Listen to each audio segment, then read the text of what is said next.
Hello everyone and welcome back to my channel. So you might recognize this area out here. This is where I filmed a lot of my vlog and that reading vlog that I did a couple of weeks ago. I can't do a video inside right now because actually I was borrowing my brother's tripod and he kind of took it back. So now I'm using like a pole outside to hold up my phone to video, which actually works really well, and I enjoy being outside in the scenery and everything. It's just like the audio might be a little messed up, so we'll see how that goes. Thank you guys for coming back and watching this video. If you're not already subscribed, please hit that subscribe button and give this video a thumbs up. And if you would like, leave a comment. That helps my videos to be promoted more on YouTube and for my channel to grow. And if you haven't already, I have an Instagram page that you can go check out, and I also have a Facebook page now that you can go like and keep up with my updates throughout the week. So without further ado, let's jump into this video.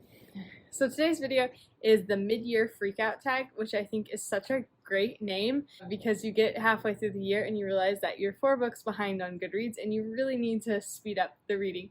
But it's kind of going to be a review of everything that I've read so far this year, a little highlight reel, also the negatives that I've read.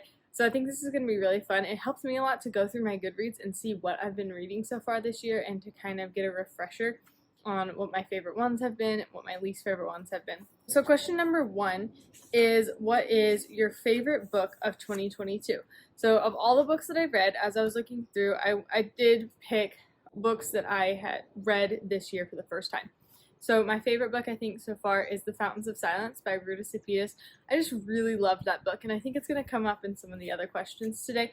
But everything about it was exactly what I like in a book. Great characters, tons of historical research that was put into it, and this time period that you might not really know much about, but the fictional story is teaching you so much. And she's written other books that I can really tell that she just put a lot of research into. So I'm really excited to read some of her other books. But that book I pretty much recommend to everyone who's asking for recommendations this year because I really loved just the way it was written and what it was about. It was really great. My favorite sequel that I've read so far this year. So I don't really read many sequels. I think my favorite would probably be A Time to Speak by Nadine Brandes. Even though the series wasn't my all-time favorite series, it wasn't fabulous, I did just enjoy it, and I really enjoyed the whole thing, not just having one book and getting to see the progression of the story, and just the world that was built and the characters were really cool. So I think that was my favorite sequel that I've read so far this year. My anticipated read of 2022 that I have not read yet. I think I was going through my Goodreads want to read, and the ones that have already been published, but I haven't read them yet. Wistress by Nadine Brandes. That one looks really interesting, and I'm excited to read that one.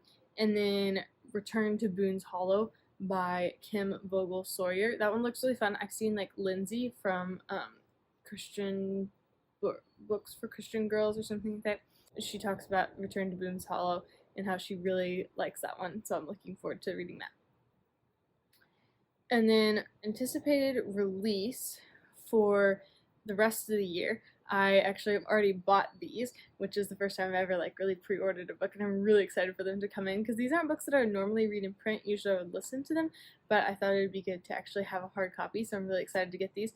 By Way of the Moonlight by Elizabeth Musser looks really interesting, and I actually know someone who knows the author like really well, old family friend, so I think that's really cool, and I'm really looking forward to reading that book.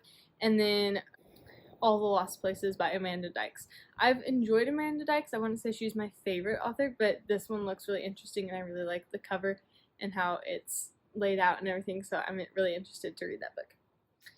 The biggest disappointment of the year so far, probably Remembering by Wendell Berry. I mentioned this a couple of videos ago, but a friend recommended it to me, and I don't know, I didn't necessarily think I would like Wendell Berry because my mom didn't really like it, and I'd heard mixed reviews, but I had a friend who really liked it and recommended it to me, so I read it based on that recommendation and kind of expected that maybe it would be better than I thought, but I really did not like it. It was a short book, but still it was disappointing and I didn't enjoy it.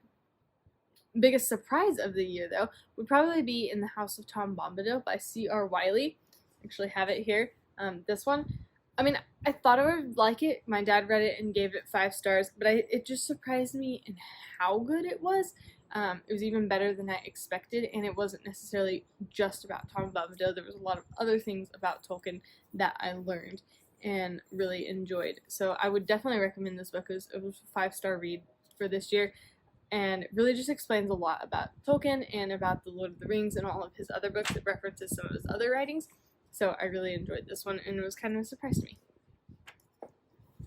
My favorite new author would definitely be Ruta Sepetys. I feel like my friends are probably tired of me hearing about her just because I liked Fountains of Silence so much, and the rest of her books look so intriguing, and I can't wait to buy the box set so I can have them in print and read through all of them. They just look so fun to read. So she's definitely kind of an author I'm obsessed with at the moment. My newest fictional crush. This was hard. I actually don't really pay attention to characters that much. There's the obvious characters like Gilbert Blythe or I don't know, some other people in books, but I don't really pay so much attention to characters, and I feel like a lot of the books that I read don't have like guy characters that are very strong, but Solomon Hawke was pretty cool, and I think a great example of just leadership and just being a strong man. I really appreciated him. Number 9 is newest favorite character. I couldn't think of any of them because, again, I don't pay that much attention to characters, and they have to be really, really exceptional for it to be a favorite character, and I feel like I haven't finished that many classics so far this year, so I can't think of any like really good ones that I like. Yeah, so I don't have a favorite character for this year. Number 10 is a book that made me cry. Okay, I picked out a few books that I know made me super emotional and made me want to cry, but I can't remember if I actually did cry in them because it's really rare for me to cry in a book. But The Mountain Between Us by Charles Martin was a super emotional book that just gives you like all the emotions at once, and I think I did cry at the end of that one. And then The Fountains of Silence by Ruta Sepetys, I think I cried in that one just because it was so well written and so good. And then A Shadow by Kara Swanson, that is the sequel to Dust. It's kind of like a Peter Pan retelling or spin-off basically, and Shadow just had a really good ending, and I remember just sitting in the car and loving it and just how emotional it was, so I think that one made me cry. And then a book that made you happy, I was trying to think of just books that were pure like happiness and joy and made me joyful after reading them, and I think Gentle and Lowly would probably be just at the top by Dane Ortland. This was a reread for me. It's one of my favorite books. I did a giveaway at the beginning of the year. I really enjoyed this one, and just how it shows you the heart of Christ for sinners and sufferers is the subtitle, and it really makes you feel loved by God and to understand that Christ cares for us and wants to hear our prayers and everything. It makes you very happy. Mailman.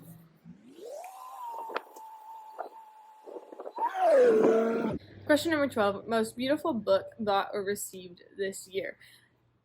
Well, if you saw my birthday video, I got a lot of books, and a lot of them are really pretty. Even the ones that are not like special editions, I really enjoy the way that they look. Sorry, the wind is blowing my phone. But I got a lot of really pretty books, so it was hard to kind of pick one, but I really think that my favorite one was Deeper by Dane Ortland. I don't know, I just really love the colors on it, and it's such beautiful artwork, even on the back, just the color. This one, just the cover makes me happy, and this is a book that I need to read this year, which I think is the last question. Yes, what books do you need to read by the end of the year? This is definitely a need to read, because I've been saying that I'm going to finish the series for so long, and I really need to get to this one. So yeah, that's question number 13 is what books do you need to read by the end of the year? And here's a few other ones. The Return of the King, I posted on Instagram the other day that this is on my summer reading list because I finished The Two Towers maybe in October or November and still have not read the third book of the Lord of the Rings trilogy. So I definitely need to read that one before the end of the summer, but certainly by the end of the year. And then the last book that I definitely need to read is The Blessing of Humility by Jerry Bridges. In the Just Thinking podcast, on perfectionism. They talked about a couple of books, and this is one of the ones that I got. It's a short book. I really enjoy Jerry Bridges. I read his Respectable Sins, so I think this will be a really enjoyable one to go through, and something I'm going to put on my list for this summer so that I actually get through it. So those are all my answers to this tag. I'm not going to tag anyone because pretty much everyone I've seen has already done this tag. It seems to be a theme every year to do it. I really enjoyed it, and going back over and seeing the books that I've read, what I've enjoyed, and I feel like there's not been a ton of books that have really stuck out, so I'm hoping for the second half of the year that there's going to be a lot of really fun ones that just sit at the top and are definite 5-star reads. I hope you enjoyed watching this video, and I will see you next week. Bye!